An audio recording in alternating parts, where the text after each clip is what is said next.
Legend of the Great Sage. Chapter 301. Penerjemah, Nyahoibo Studio Editor, Nyahoibo Studio di kedai teh. Seorang lelaki tua berjubah tua berdiri di depan meja di platform tinggi. Dia menceritakan kisah, Kaisar Shengzu mengalahkan kaum barbar barat. Meskipun itu adalah cerita lama yang diketahui semua orang, ketika keluar dari mulutnya, para pelanggan di kedai teh terpesona olehnya dan lupa memakan buah-buahan di piring mereka. Sun Suping awalnya adalah seorang sarjana, tetapi seperti kebanyakan rekan-rekannya, dia tidak terkenal. Seperti kata pepatah, 100 sarjana yang tidak berguna tidak ada gunanya. Begitu tidak ada harapan untuk menjadi pejabat, mereka yang berprestasi akan menjadi penasihat bagi orang lain. Mereka yang tidak berprestasi akan membuka sekolah swasta dan menjadi guru. Tentu saja ada yang berakhir di jalanan dan menjadi pengemis. Hidupnya tidak baik atau buruk. Karena kemampuannya berbicara, ia menjadi murid seorang pendongeng tua dan menjadi pendongeng. Karena dia terpelajar dan banyak membaca, prestasinya di bidang ini bahkan lebih tinggi daripada masternya. Tanpa disadari, puluhan tahun telah berlalu dan dia bisa dianggap telah mengukir namanya. Serangkaian tangisan burung yang memekakkan telinga terdengar. Mulut Sun Suping tidak berhenti bergerak saat dia menoleh dengan cemberut. Dia melihat seorang pria gemuk berbalut sutra, membawa sangkar burung saat dia berjalan ke halaman. Dia dengan santai berjalan ke depan panggung dan duduk. Burung itu tampak ketakutan dan seruannya menjadi semakin melengking, menyebabkan semua orang melotot ke arahnya dengan marah. Namun, mereka sepertinya takut dengan kekuatan pria gendut itu dan tidak berani berkata apa-apa.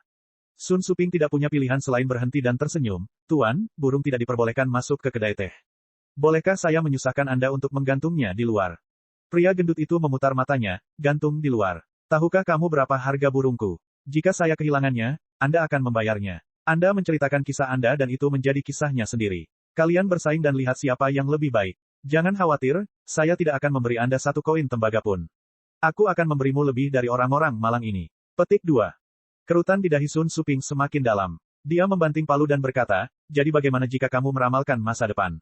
Dengarkan bab selanjutnya. Dia mengakhiri bukunya dengan pepatah lama yang tidak akan berubah selama 1000 tahun. Dia menjentikkan lengan bajunya dan pergi. Di kedai teh, sorak-sorai terdengar, tidak hanya untuk ceritanya, tapi juga untuk integritas pendongeng. Banyak koin tembaga yang dilemparkan ke atas panggung. Muridnya, Situ Kecil, bergegas ke atas panggung dan mengambil koin sambil membungkuk kepada semua orang seperti monyet kecil, menyebabkan tawa. Aduh, Situ Kecil menjerit kesakitan dan jatuh ke tanah. Darah mengalir dari dahinya dan tanduk perak berlumuran darah jatuh ke atas panggung. Sun Suping bergegas membantu muridnya berdiri. Dia menunjuk ke arah si gendut dan berkata dengan marah, kamu. Katakan padaku, ceritakan lebih banyak. Aku punya banyak uang. Pria gendut itu mencibir dan melemparkan sepotong perak ke tangannya. Huff, kalau aku mendukungmu, kamu adalah seorang tokoh. Jika aku tidak mendukungmu, kamu hanyalah pendongeng yang bodoh. Kamu berani mengamuk padaku. Tahukah kamu siapa aku? Aku akan menghancurkanmu sampai mati dengan uang, dasar orang tua. Kurang dari. Pesan paviliun laut. Lebih besar dari bersih. Petik 2. Seberkas cahaya keemasan terbang turun dari lantai atas dan mengenai kepala pria gendut itu. Itu memantul dan mendarat di atas panggung. Itu adalah sebatang emas.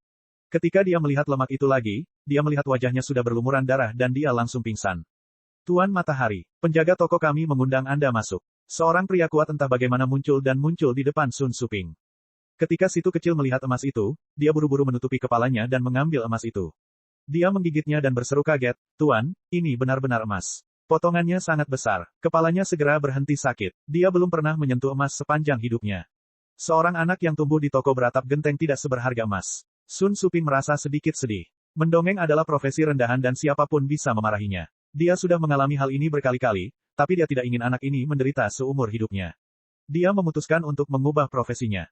Ketika pikirannya menjadi liar, dia mengikuti pria itu ke kamar pribadi di lantai 2. Dia membuka tirai bambu dan melihat seorang lelaki tua berambut putih dan berkulit kemerahan duduk di sana. Pakaiannya tidak terlalu mewah, tapi jelas terbuat dari bahan terbaik dan nyaman. Dia tidak memancarkan kesombongan apapun, tapi hanya duduk diam, mengeluarkan aura burung bangau di antara sekawanan ayam. Berdasarkan pengalamannya selama bertahun-tahun, dia merasa bahwa orang mulia di depannya ini tidak tampak seperti seseorang yang datang ke tempat seperti ini untuk mendengarkan cerita. Kemungkinan besar dia adalah seorang kultivator, jadi dia tidak berani meremehkannya. Dia dengan hormat membungkuk dan berkata, junior ini adalah Sun Suping. Terima kasih atas bantuan Anda.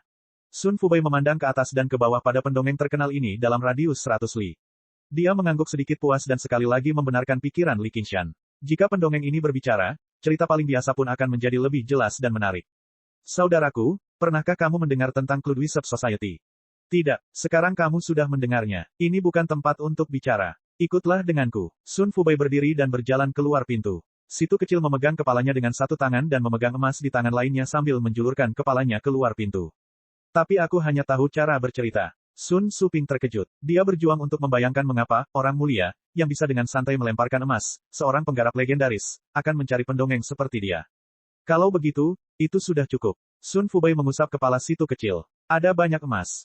Situ kecil segera merasa kepalanya tidak sakit lagi, dan darahnya berhenti mengalir. Setelah Sun Fubei meninggalkan 100 sekolah pemikiran, dia segera mengumpulkan para manajer toko buku besar dan membuat pengumuman ke berbagai kota dan distrik di prefektur Clear River, merekrut orang-orang. Pada saat yang sama, dia secara pribadi mengunjungi pendongeng dan penyanyi paling terkenal di prefektur Clear River. Menurut rencana Li Qingshan, kegunaan terbesar orang-orang ini bukanlah dalam mendongeng dan menyanyi, tetapi sebagai mentor yang akan meneruskan pengalaman mereka dan menjadi inti dari masyarakat Cloudwisp. Pada saat yang sama, dia menemukan sebuah perkebunan di sudut kota prefektur yang berfungsi sebagai markas besar masyarakat Cloudwisp. Di bawah dorongan kekuasaan dan kekayaan absolut, masyarakat Cloudwisp yang diimpikan Li Qingshan dengan cepat terbentuk. Namun, dia masih tidak tahu kapan ia bisa melepaskan kekuatannya dan berapa banyak kekuatan yang bisa dikeluarkannya. Saat Sun Fubei berlari berkeliling, Li Qingshan tiba di pulau mekanisme ilahi dari aliran mohisme, bersiap untuk menghadiri pelajaran pertamanya setelah datang ke 100 aliran pemikiran. Hao Pingyang dan Zhang Lanxing menunggu di sana di bawah pintu melengkung besar yang ikonik di pulau mekanisme ilahi.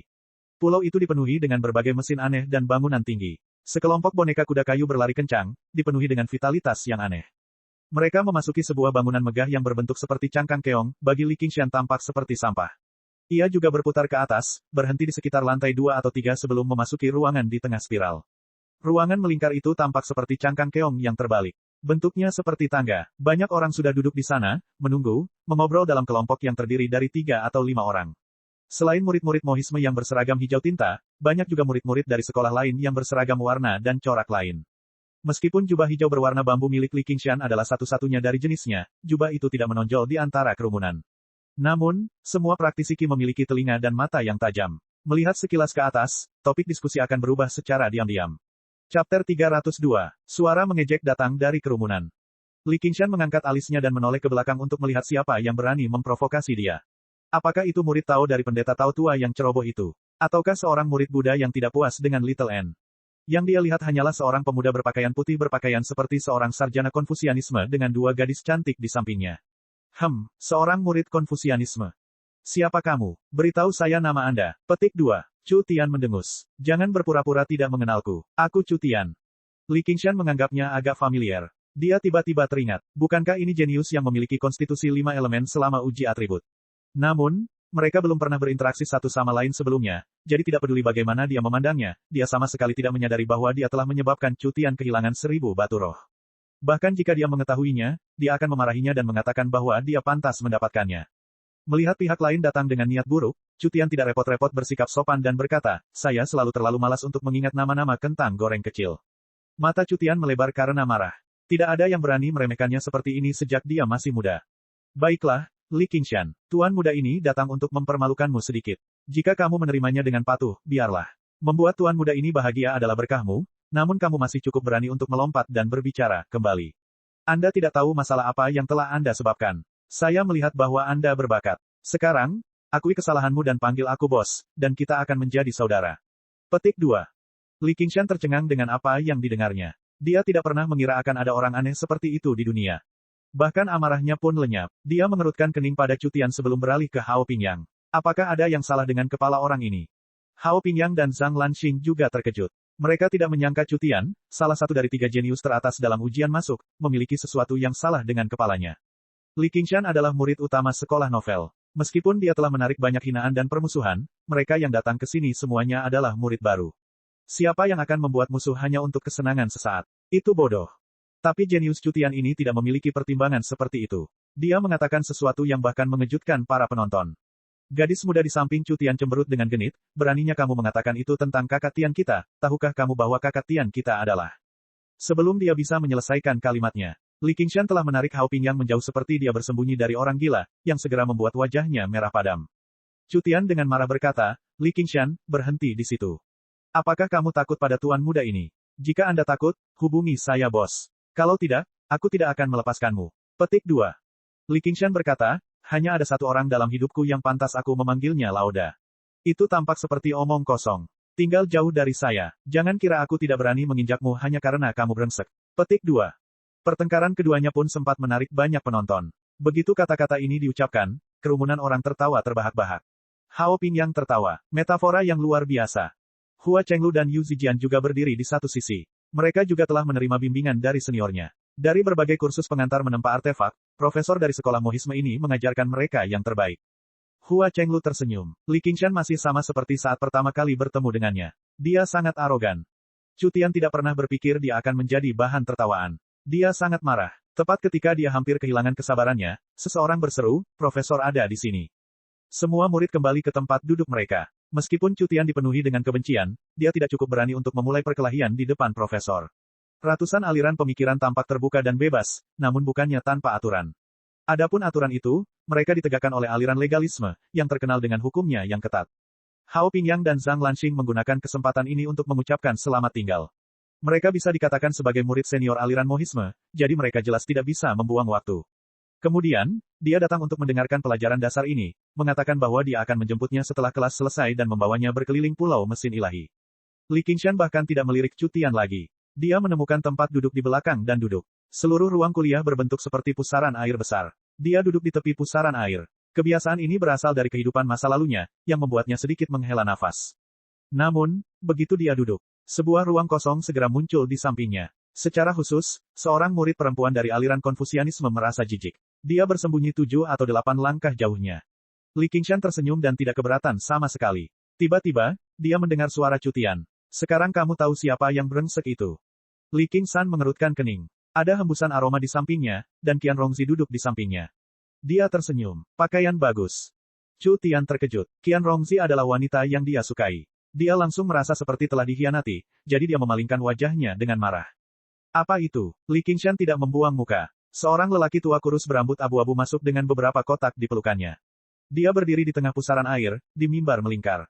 Setelah itu, dia mulai minum teh sendiri. Semua orang terkejut, tapi tidak ada satupun yang berani saling berbisik.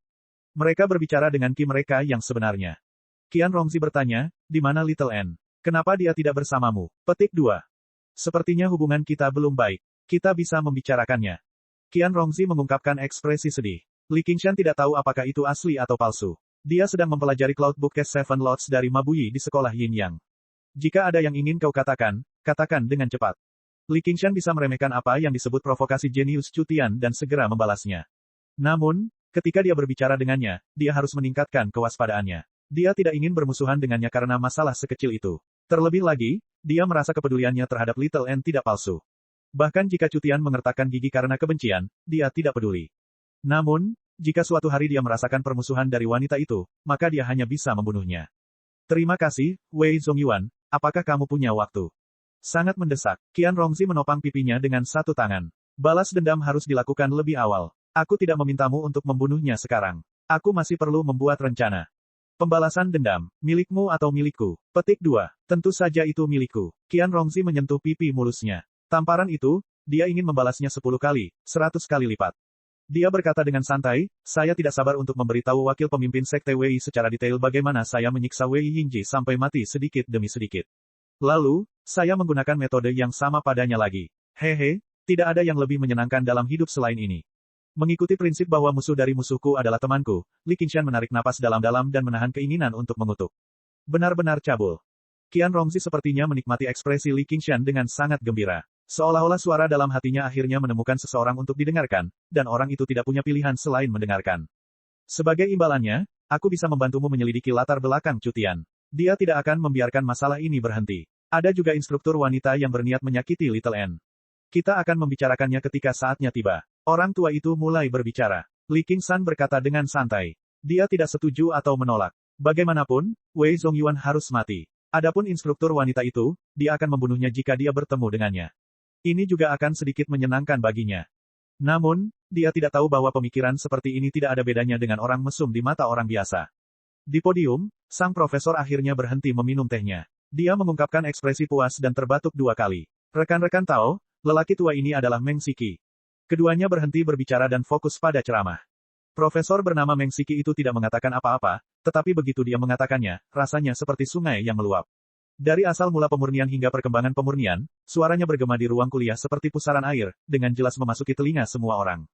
Beberapa orang mengatakan bahwa pemurnian dan alkimia adalah jalur eksternal. Itu benar, tetapi justru jalur eksternal inilah yang memungkinkan Anda semua duduk di sini dengan damai dan tidak khawatir tentang invasi iblis jahat. Adapun iblis jahat yang hanya mengolah internal jalan setapak, mereka hanya bisa mundur dan bersembunyi di kedalaman pegunungan. Ini adalah pertama kalinya Li Qingshan berhubungan dengan Dao Pemurnian, jadi dia mendengarkan dengan penuh perhatian. Meng Siki ini memang seperti yang dikatakan Zhang Lanxing. Ceramahnya sangat bagus, penuh jenaka dan menawan. Meskipun budidayanya hanya pada Ki Refinement level 8, dia dapat dianggap ahli di bidang pemurnian. Setelah menjelaskan secara kasar sejarah dan makna pemurnian, Meng Siki mulai mengajarkan Dao Pemurnian yang sebenarnya. Li Qingshan terpesona dengan ceramahnya. Baru pada saat itulah dia menyadari bahwa Dao Pemurnian sebenarnya sangat mendalam. Dari modifikasi awal dan perpaduan bahan hingga penyisipan jimat roh dan prasasti formasi roh, setiap langkah sangatlah sulit. Terlebih lagi, dia tidak menyangka, jalur eksternal, ini memiliki hubungan yang begitu erat. Jimat roh pemurnian dan jimat Dao jimat tidaklah sama, tetapi pada dasarnya keduanya sama. Jimat adalah jenis teks yang digunakan untuk berkomunikasi dengan langit dan bumi. Ada hampir 1000 jimat umum dan efek yang dihasilkannya tidak terhitung jumlahnya. Dalam proses pemurnian senjata, penyisipan jimat roh merupakan langkah yang sangat diperlukan. Oleh karena itu, penting untuk memiliki pemahaman tentang Dao jimat. Senjata roh di atas adalah senjata Dharma. Formasi roh harus ditorehkan untuk menghasilkan efek yang lebih kuat dan rumit. Praktisi Ki secara alami tidak memiliki kemampuan itu. Namun, jika seseorang ingin menjadi ahli sejati dalam memurnikan senjata, diperlukan pemahaman dasar tentang formasi roh. Li Qingshan tahu bahwa dia harus merevisi ceramahnya. Namun, dia merasakan kegembiraan yang tak terlukiskan di hatinya, seolah dia telah menemukan arah dalam kegelapan. Setelah mengajar selama 2 jam, Meng Siki kembali ke hal paling dasar dalam memurnikan senjata, mengubah kondisi material. Seorang pandai besi yang baik harus melalui banyak langkah untuk menyempurnakan pedang. Dasar-dasarnya adalah menempa, memalu, dan memadamkan. Mereka membutuhkan tungku, palu besar, palu kecil, penghembus, tangki air, batu asah, dan banyak lainnya. Namun, bagi kami, tripod senjata saja sudah cukup. Bahkan, kami tidak membutuhkan tripod. Usai ceramah, dia mengambil kotak kayu yang dibawanya. Ada banyak balok kayu kecil berbentuk persegi yang tersusun rapi di dalamnya. Dia membiarkan murid-murid di barisan depan meneruskannya ke belakang. Meng Siki meminta mereka mengubahnya menjadi bola tanpa merusak butiran kayu sebanyak mungkin. Bahan balok kayunya adalah kayu pinus. Relatif lembut dan mudah diubah bentuknya. Jika seseorang ingin belajar memurnikan senjata, dia harus bisa menggunakan kekuatannya sendiri untuk mengubah bentuk materialnya. Li Qingshan juga mendapat balok kayu pinus dan segera mulai berlatih. Dia perlahan-lahan menyuntikkan ki aslinya ke dalamnya dan mengikuti metode yang diajarkan Meng Siki kepadanya untuk membiarkan ki aslinya secara bertahap menyatu dengan balok kayu. Dengan ki sejati yang sangat murni dan sifat ki sejati air gui yang lembut dan mudah dimanipulasi, dia berhasil dalam langkah ini untuk pertama kalinya. Ketika dia mulai mengubah ki aslinya, bentuk balok kayu juga terpelintir dan berubah sedikit. Seolah-olah itu bukan lagi kayu. Itu juga menjadi air dengan ki sejati air gui. Chapter 303. Keyakinan Li Qingshan meningkat. Setelah sekian lama mencoba, akhirnya ia melepaskan 8 sudut tajam balok kayu pinus tersebut, namun butiran kayunya patah inci demi inci. Benar-benar berantakan. Di saat panik, dia mau tidak mau menyuntikkan lebih banyak truki ke dalamnya, dan balok kayu itu segera hancur berkeping-keping. Dia kemudian melihat ke arah Qian Rongzi yang ada di sampingnya. Dia tidak lebih baik darinya. Qian Rongzi dengan santai menghancurkan balok kayu pinus dan tersenyum. Sepertinya tidak ada di antara kita yang jenius. Tapi itu tidak terlalu buruk. Li Qingshan percaya bahwa selama dia sedikit lebih stabil, keseluruhan bola tidak akan menjadi masalah. Namun, ia tetap harus hati-hati merasakan cara menjaga serat kayu pinus. Ada juga banyak praktisi Ki yang mencoba dalam waktu lama tetapi bahkan tidak dapat mencapai langkah pertama dalam menggabungkan Ki dan objek. Secara alami, mereka tidak bisa mengubah bentuk kayu pinus sedikitpun. Jika mereka terlalu cemas, mereka pasti akan memecahkan balok kayu tersebut. Meng Siki mengejek, jika kamu bahkan tidak bisa melakukan ini, itu membuktikan bahwa kamu tidak memiliki bakat dalam menempa. Kamu tidak perlu mendengarkan lagi. Hemat waktumu. Beberapa praktisi Ki merasa bangga dan sombong. Terlebih lagi, Profesor Meng ini hanya berada di alam pemurnian Ki.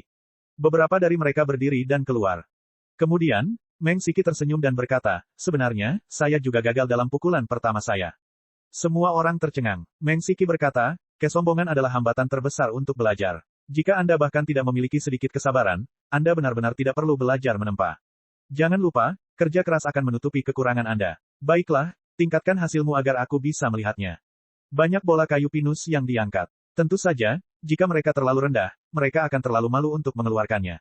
Tatapan Meng Siki tertuju pada tangan Cutian. Bola kayu di tangannya berbentuk bulat sempurna dengan butiran bening. Tidak ada retakan sama sekali, seolah diukir dari balok kayu.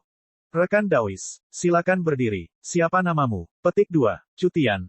Bagus sekali. Chu Tian dengan bangga menikmati tatapan kagum semua orang. Dia berpikir, tentu saja, saya jenius. Kerja keras menutupi kekuranganku. Dia tidak lupa melihat Li Qingshan. Qian Rongzi mengirimkan suaranya, aku akan mengatakannya. Saat ini, jarang melihat musuh yang lugu dan imut seperti itu. Li Qingshan tersenyum, tapi dia tidak tahu apakah dia mengerti.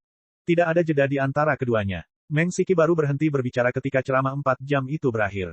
Dia mengusap bagian belakang lehernya dan meregangkan tubuh. Dia berkata, kita sudah sampai di sini hari ini. Saya semakin tua, saya merasa lelah setelah berdiri beberapa saat. Dia memutar lehernya, dan dengan suara retakan yang tiba-tiba, kepalanya jatuh dari bahunya dan berguling dari podium. Darah merah mengucur seperti air mancur kecil. Ruang kelas yang hangat ini tiba-tiba berubah menjadi lokasi pembunuhan yang mengerikan. Ruang kuliah dipenuhi dengan teriakan kejutan. Murid perempuan Konfusianisme yang memiliki ekspresi jijik di wajahnya terhadap Li Qingshan menjerit. Ekspresi Chu Tian berubah. Dia tidak menyangka akan menyaksikan pembunuhan pada hari pertamanya di 100 sekolah pemikiran. Terlebih lagi, dengan budidayanya, tidak ada yang melihat siapa yang melakukannya.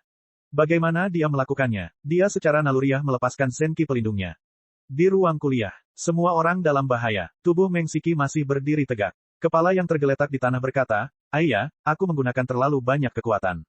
Tubuh tanpa kepala itu turun dari podium. Tubuh tanpa kepala itu berjalan turun dari podium, mengambil kepalanya, dan meletakkannya kembali di bahunya. Ruang kuliah sangat sunyi. Semua orang tercengang. Li Qingshan terkikik. Dia tidak pernah menyangka profesor dari aliran mohisme ini memiliki selera humor yang begitu aneh. Jika dia menggunakan boneka untuk mengajar, biarlah. Dia tidak hanya menggunakan boneka untuk mengajar, dia bahkan menggunakan trik ini pada akhirnya. Dia sudah lama menyadari bahwa orang yang mengajar di podium bukanlah orang yang hidup sama sekali. Itu sama sekali bukan orang hidup, tapi boneka. Meskipun terlihat persis seperti manusia dan mengeluarkan aura seorang praktisi Qi, bau yang dikeluarkannya sangat aneh. Minum teh dan batuk semuanya menimbulkan kesan yang salah. Itu bisa menipu kebanyakan orang, tapi tidak bisa menipu keenam inderanya. Darah yang dimuntahkan pada akhirnya bukanlah darah manusia sama sekali. Namun, sungguh menakjubkan bahwa keterampilan boneka sekolah Mo begitu luar biasa. Pelajaran ini pasti meninggalkan kesan mendalam pada murid baru sekolah Mo. Melihat Qian Rongzi lagi, dia terlihat normal. Meskipun dia tidak memiliki 6 indera setajam miliknya, dia akan terkejut jika dia tidak bisa melihatnya. Agar Chu Tian dipuji seperti ini oleh boneka, sangat sulit bagi orang untuk mengaguminya. Boneka Meng Siki berkata, pengamatan yang tajam dan teliti serta pemikiran yang tenang dan rasional lebih penting dalam jalur penempaan daripada mengubah balok kayu menjadi bulat. Hal ini dapat dicapai oleh siapapun yang memiliki lebih banyak latihan.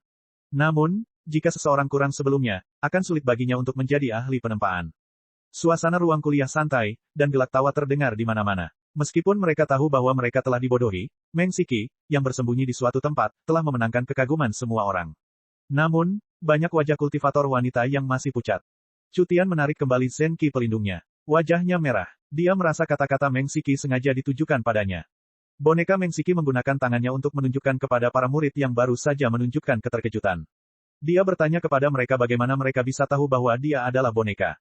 Li Qingshan tidak percaya bahwa boneka itu memiliki kemampuan berpikir, tetapi ia memiliki kemampuan untuk menilai, seperti bola mana yang lebih bulat dan ekspresi orang yang tidak banyak berubah.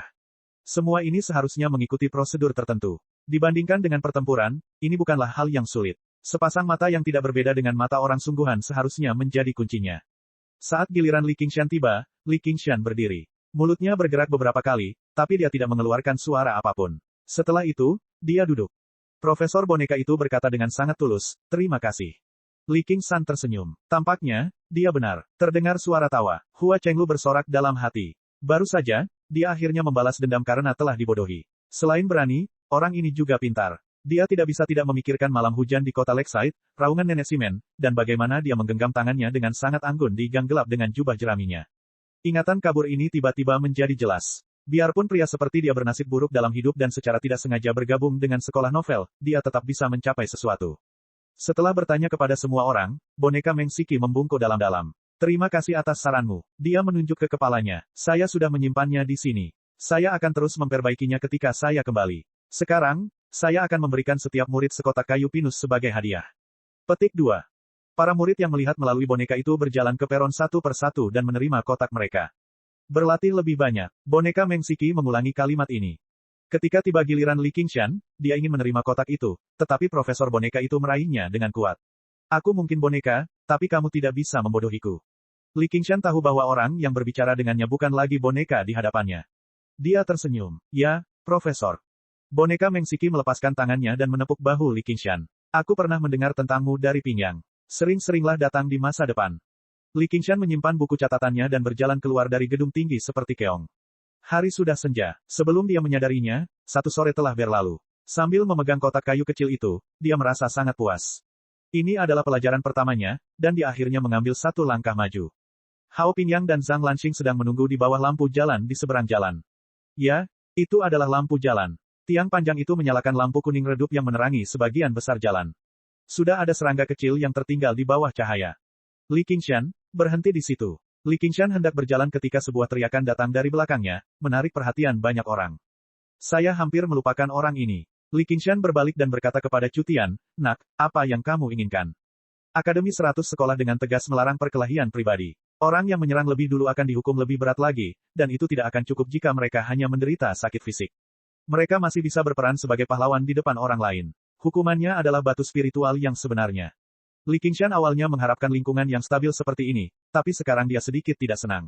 Jika mereka berada di hutan belantara, dia akan naik dan mencubit anak ini sampai mati. Dia ingin melihat kartu truf apa lagi yang dia miliki selain tubuh 5 elemen dan apakah kartu tersebut lebih kuat darinya. Chu Tian berkata, "Saya ingin menantang Anda untuk bertaruh. Apakah Anda berani menerimanya?"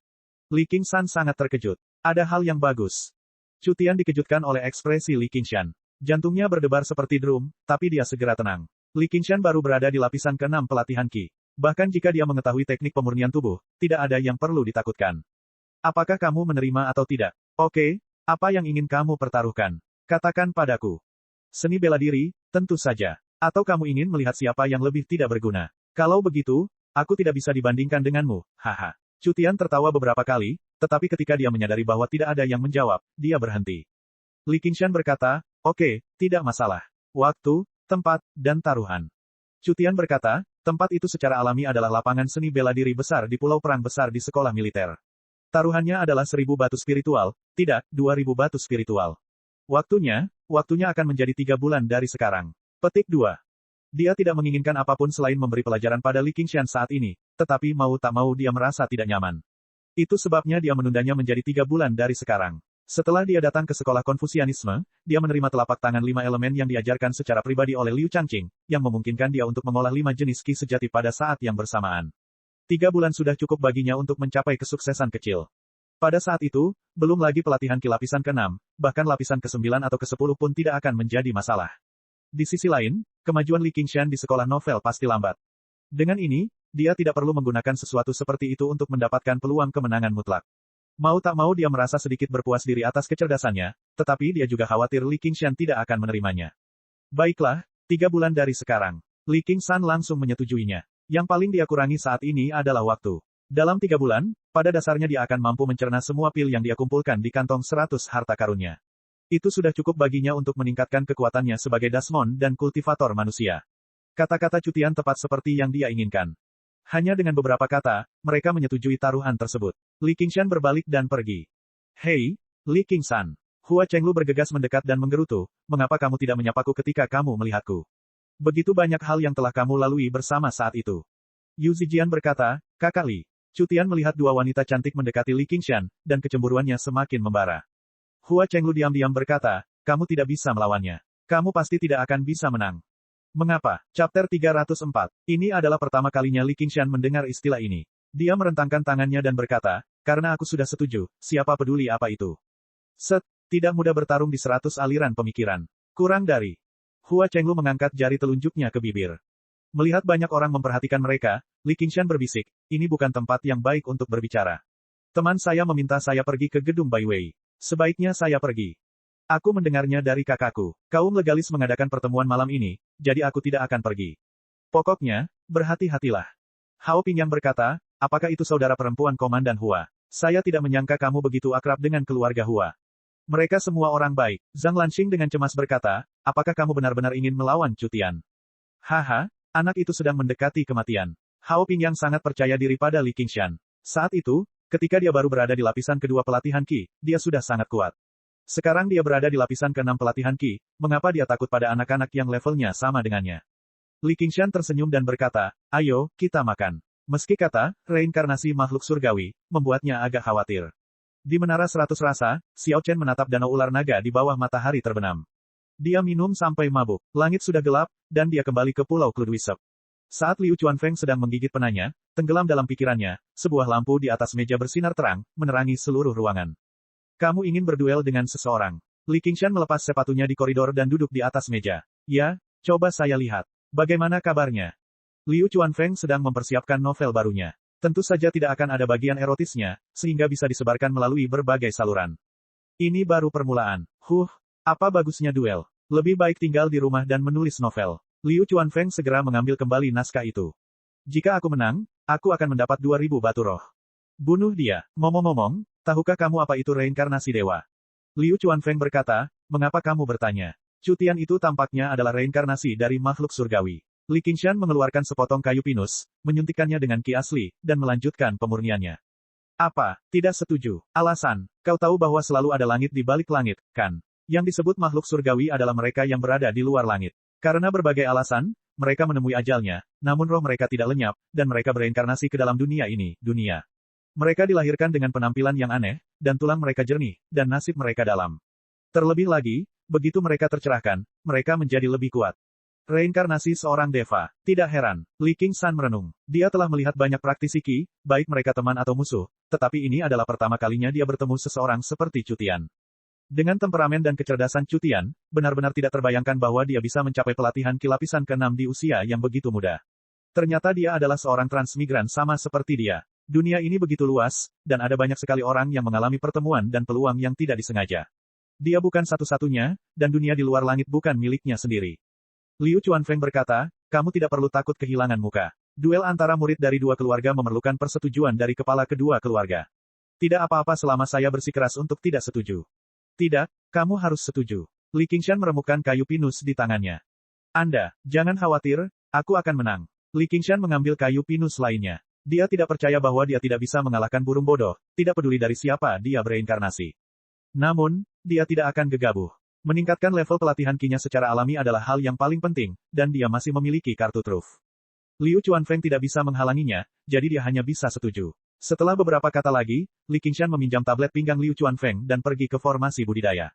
Cahaya spiritual yang samar menerangi seluruh tubuhnya.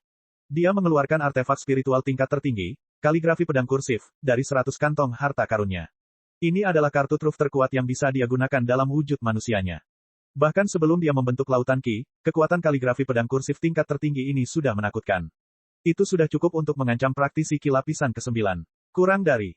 Lebih besar dari net. Sekarang setelah dia memadatkan lautan Qi-nya, ini adalah perubahan kualitatif yang sangat penting bagi praktisi Qi. Qi sebenarnya di tubuhnya 10 kali lebih kuat dari sebelumnya. Jika dia benar-benar dapat menyempurnakannya, dia percaya bahwa tidak ada praktisi Qi yang mampu menahan serangan ringan darinya. Pada saat itu, tidak peduli kartu truf apa yang dimiliki Cutian, dia hanya perlu menggunakan kaligrafi pedang kursif untuk memberinya pelajaran. Awalnya, kaligrafi pedang kursif tingkat tertinggi pasti tidak bisa diperlihatkan kepada orang lain. Itu seperti seorang anak kecil yang memegang emas dan berjalan melewati pasar yang sibuk. Namun sekarang, seiring dengan meningkatnya kekuatannya dan lingkungan 100 aliran pemikiran menjadi lebih stabil, berbagai kepala keluarga kemungkinan besar tidak akan datang untuk merebutnya darinya. Sekalipun mereka mempunyai pemikiran seperti itu, mereka harus mempertimbangkan konsekuensinya. Bagaimanapun, dia sekarang adalah murid kepala, dan N kecil adalah seorang jenius tiada taraf yang diakui oleh berbagai kepala keluarga dan murid kepala sekolah Buddha. Rasanya seperti seorang anak kecil yang akhirnya tumbuh menjadi remaja, berjalan dari pasar yang sibuk menuju sekolah. Keamanannya meningkat pesat, dan dia memiliki kepercayaan diri untuk dipamerkan kepada orang lain. Li Qingshan membentangkan kaligrafi pedang kursif dan menatap tebasan pedang yang saling bersilangan. Dia menyatukan jari-jari tangan kanannya seperti pedang dan tanpa sadar mengikuti gerakan pedang, menari-nari beberapa kali.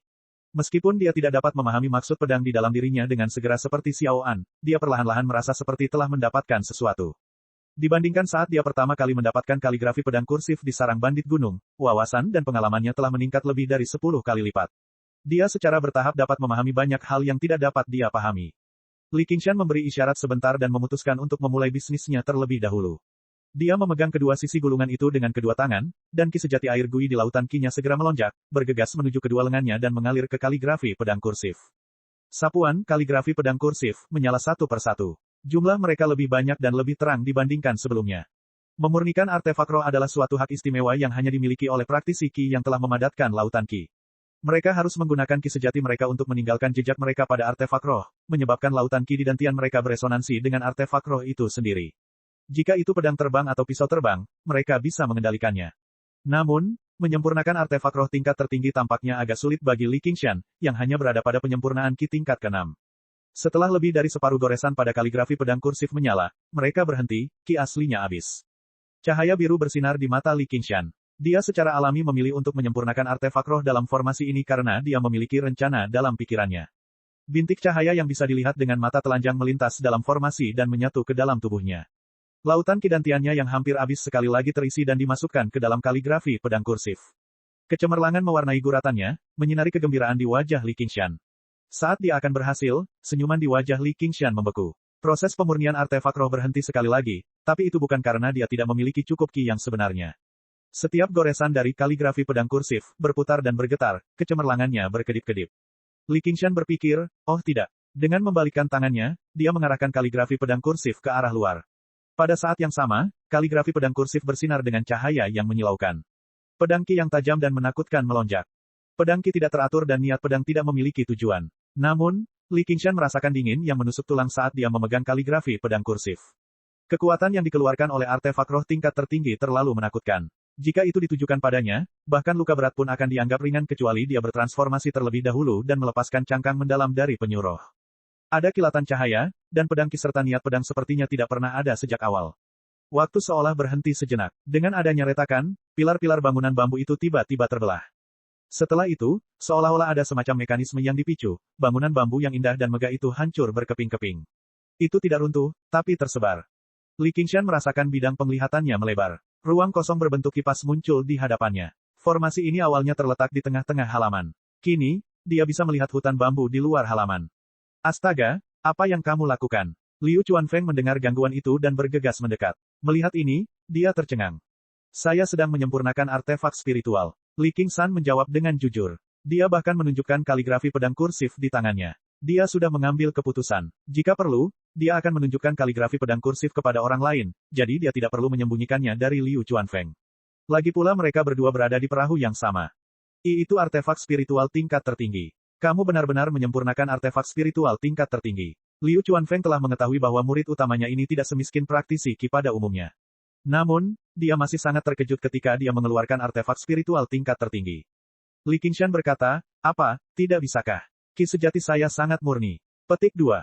Liu Chuanfeng berkata, apakah Anda memiliki akal sehat? Lupakan lapisan ke-6, bahkan jika Anda berada di lapisan ke-10, Anda tetap tidak akan dapat menyempurnakan artefak spiritual tingkat tertinggi. Ini bukan masalah apakah Anda benar-benar ki murni atau tidak. Itu adalah sesuatu yang melampaui kemampuan praktisi ki. Itu adalah sesuatu yang hanya dapat dilakukan oleh para penggarap yayasan pendirian. Li Qingshan terkejut. Tapi N kecil bisa menggunakan mutiara Vajra begitu dia mendapatkannya. Liu Chuanfeng berkata, menggunakannya adalah satu hal, menyempurnakannya adalah hal lain. Tahukah Anda apa yang dikatakan 100 aliran pemikiran tentang N kecil? Apa yang mereka katakan? Penjahat, monster, pendapat biasa-biasa saja. Li Qingshan berkata dengan nada menghina. Namun, dia juga memahami bahwa, sebagai seseorang yang mengembangkan metode kondensasi air gui, untuk sementara dia bisa melupakan pelanggaran norma kultivasi ini. Tidak heran kamu berani berduel dengan Cutian. Liu Chuanfeng melirik menara bambu yang hampir setengah hancur itu lagi dengan rasa takut yang masih ada. Meskipun dia berada di lapisan ke-10, jika dia bertarung, orang yang akan mati pasti bukanlah Li Qingshan. Bahkan jika dia tidak bisa memperbaikinya, selama dia bisa menggunakannya, berapa banyak praktisi ki yang bisa menolaknya. Li Qingshan berkata, tentu saja saya tidak akan berperang tanpa persiapan. Dia memiliki kartu truf, tetapi bukan berarti saya juga tidak memilikinya. Aku harus mengeluarkan misi lain bagi murid-murid Mohis untuk memperbaikinya. Batu roh yang dialokasikan oleh para petinggi bahkan tidak cukup bagiku untuk pergi ke menara untuk jalan-jalan. Liu Chuanfeng menghela nafas, lalu mengedipkan mata pada Li Qingshan. Hei, murid terkasih, ketika kamu memenangkan 2000 batu roh, apakah kamu ingin mengundangku bersenang-senang? Li Qingshan memutar matanya. Siapa murid kesayanganmu? Biar ku beritahu, jangan pergi ke tempat seperti itu di masa depan. Aku tidak cocok dengan sekte itu. Siapa yang tahu kapan mereka akan menculikmu untuk berurusan denganku? Kapan saat itu datang, aku akan menyuruh mereka membunuhmu. Chapter 305, lebih besar dari, Bab 41, menyempurnakan penulisan pedang kursif, bagian 2. Li Qingshan berkata, bisakah kamu memblokir teknik pesona begonia? Kalau begitu, tentu saja aku tidak bisa. Baiklah, aku akan mendengarkanmu. Kamu bosnya, oke. Kalau begitu kita akan menjadi saudara mulai sekarang. Saat Li Qingshan berbicara, dia teringat apa yang dikatakan Chu Tian kepadanya. Dia tidak bisa menahan tawanya, dan sedikit kesuraman karena gagal menyempurnakan kaligrafi pedang kursif tersapu. Kurang ajar, Liu Chuanfeng meniup janggutnya dan memelototinya. Dia juga tertawa. Di mata Li Qingshan, meskipun Liu Chuanfeng penuh dengan kekurangan, ada satu hal baik tentang dia, yaitu dia tidak bersikap sombong. Mungkin karena dia terbiasa dipukuli oleh orang lain sehingga dia tidak memiliki sikap arogan dan mendominasi seperti praktisi Qi biasa. Li Qingshan bertanya, berapa banyak batu roh yang didapat sekolah novel setiap bulannya? Liu Chuanfeng berjongkok di luar barisan dan berkata, sekarang, saya mendapatkan lebih dari 20 pil setiap bulan. Oh benar, Anda adalah murid pertama, jadi Anda juga bisa mendapatkan 10 pil setiap bulan mulai sekarang. Bersama dengan para murid, Anda kelola, Anda bisa mendapatkan sekitar 40 pil setiap bulannya. Sungguh menyedihkan, Li Qingshan menggelengkan kepalanya. Namun, jika dipikir-pikir, dia bisa mendapatkan lebih dari 20 batu roh dengan tidak melakukan apapun sepanjang hari dan menempati tempat yang begitu berharga untuk berkultivasi. Tidak mengherankan jika 100 aliran pemikiran ingin mengusirnya. Liu Chuanfeng membalas, para leluhur alam pemurnian Qi semuanya mendapat penghasilan sebesar ini. Alasan utamanya adalah karena mereka memiliki terlalu sedikit murid. Li Qingshan berkata, lalu bagaimana kita menghitungnya secara spesifik? Liu Chuanfeng berkata, itu rumit. Hal ini terutama bergantung pada jumlah murid dan budidaya mereka, yang diubah menjadi nilai numerik. Selain itu, melakukan lebih banyak misi dan memenangkan berbagai kompetisi juga dapat meningkatkan nilai numerik. Di sisi lain, jika seorang murid melanggar peraturan dan membuat kesalahan, nilai numeriknya akan dikurangi. Singkatnya, semakin baik perkembangan sebuah keluarga, semakin tinggi pendapatan kepala keluarga, dan semakin banyak sumber daya yang dapat dia alokasikan. Jika Anda dapat mencapai tingkat Buddha dan Taoisme, saya juga akan memberi Anda spiritual kelas atas senjata. Saya ingat kata-kata ini. Ayo lakukan yang terbaik. Li Qingshan memiliki pemahaman baru tentang situasi sekolah novel. Meski sangat rendah, itu juga berarti masa depan mereka cerah. Yang terpenting, meskipun kue ini kecil, mereka tidak perlu membaginya dengan banyak teman siswa. Jumlah orang yang bisa makan mungkin tidak kurang dari murid dari klan besar itu. Namun, tujuan dari semua ini adalah untuk membuat kue ini lebih besar. Li Qingshan sangat yakin akan hal ini. Liu Chuanfeng berkata dengan penuh semangat, jangan khawatir, aku akan segera menembus alam pendirian yayasan. Pada saat itu, gaji kepala klan saja akan meningkat 10 kali lipat. Terlebih lagi, kekuatan sebenarnya dari sekolah novel hanya dapat ditampilkan setelah mencapai alam pendirian yayasan. Meskipun aliran novel dapat mengubah ilusi menjadi kenyataan, aliran tersebut dibatasi oleh dua faktor. Salah satunya adalah kekuatan keyakinan, dan yang lainnya adalah kultivator itu sendiri. Yang pertama seperti listrik, sedangkan yang kedua seperti trafo. Betapapun kuatnya listrik, jika trafo tidak cukup kuat, maka tidak akan mampu mengubahnya menjadi listrik yang dapat digunakan. Ayo, tulis novelmu. Li Qingshan tersenyum dan melambaikan tangannya. Karena dia sudah menjadi murid sekolah novel, sudah sepantasnya dia melakukan bagiannya di sekolah selama hal itu tidak mempengaruhi kultivasinya. Setelah Liu Chuanfeng pergi, Li Qingshan menyingkirkan kaligrafi pedang kursif dengan sedikit penyesalan. Kemudian, dia mengeluarkan gulungan kaligrafi pedang kursif lainnya. Ada 3 gulungan kaligrafi pedang kursif di tangannya. Salah satunya adalah artefak spiritual tingkat tertinggi, satu adalah artefak spiritual tingkat tinggi, dan satu lagi adalah artefak spiritual tingkat menengah. Saat ini, dia sedang memegang artefak spiritual bermutu tinggi, kaligrafi pedang kursif, yang dia peroleh dari pria berpakaian hitam. Dia telah menyempurnakan artefak spiritual bermutu tinggi, Clear Stream Sword, dan sangat yakin akan hal ini. 15 menit kemudian, beberapa lusin helai pedang Qi melesat ke langit malam. Li Qingshan gagal sekali lagi. Dia mulai merasa agak sulit untuk menerimanya, karena dia jelas-jelas sudah berhasil. Namun, dia memahami alasan di baliknya setelah beberapa pemikiran. Meskipun dia telah menyempurnakan artefak spiritual tingkat tinggi, Clear Stream Sword, itu karena Clear Stream Sword berasal dari elemen air, sementara dia mengolah Qi sejati air Gui. Metode penindasan laut dari penyuruh telah memberinya indera yang luar biasa terhadap elemen air, itulah sebabnya dia bisa memurnikannya dengan mudah. Bahkan setelah berbagai keuntungan ini diperhitungkan, menyempurnakan artefak spiritual bermutu tinggi sebenarnya tidak semudah itu bagi praktisi Qi lapisan ke-6. Dia biasanya menggunakan artefak spiritual kelas menengah juga. Namun, Li Qingshan tidak menjadi sedih. Pada saat berikutnya, dia mengeluarkan kaligrafi pedang kursif terlemah. Nama aslinya adalah kaligrafi pedang Qi, dan berasal dari lelang sekolah Miscelani. Itu hanyalah artefak spiritual kelas menengah. Li Qingshan menghela nafas lega. Mungkin dia seharusnya memulai dengan kaligrafi pedang kursif terlemah sejak awal. Dia terlalu bersemangat untuk sukses. Saat dia menyalurkan Qi aslinya ke dalamnya, kaligrafi pedang kursif bersinar. Bahkan sebelum dia sempat merayakannya, cahaya itu tiba-tiba mulai bergetar, hampir runtuh lagi. Meskipun itu hanya artefak roh kelas menengah, daya ledaknya jauh melampaui artefak roh kelas menengah biasa. Namun, Li Qingshan tidak mengelak sama sekali. Dia menatap lurus ke arah kaligrafi pedang kursif, dan cahayanya kembali stabil. Tidak hanya berhenti memancar keluar, tapi bahkan menyusut sedikit demi sedikit.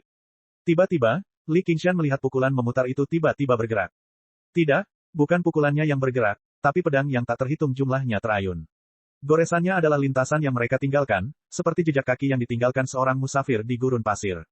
Namun, dibandingkan dengan si pengelana, jejak kaki yang dalam itu begitu singkat dan tidak berarti. Li Qingshan tidak tahu siapa dia, tapi dia merasakan kekaguman dari lubuk hatinya. Saat Oxen memuji penulis kaligrafi pedang kursif, dia masih belum memahami makna terdalam di baliknya. Seberapa mampukah orang ini mendapatkan pengakuan dari saudara sapi? Namun sekarang, dia mulai mengerti sedikit.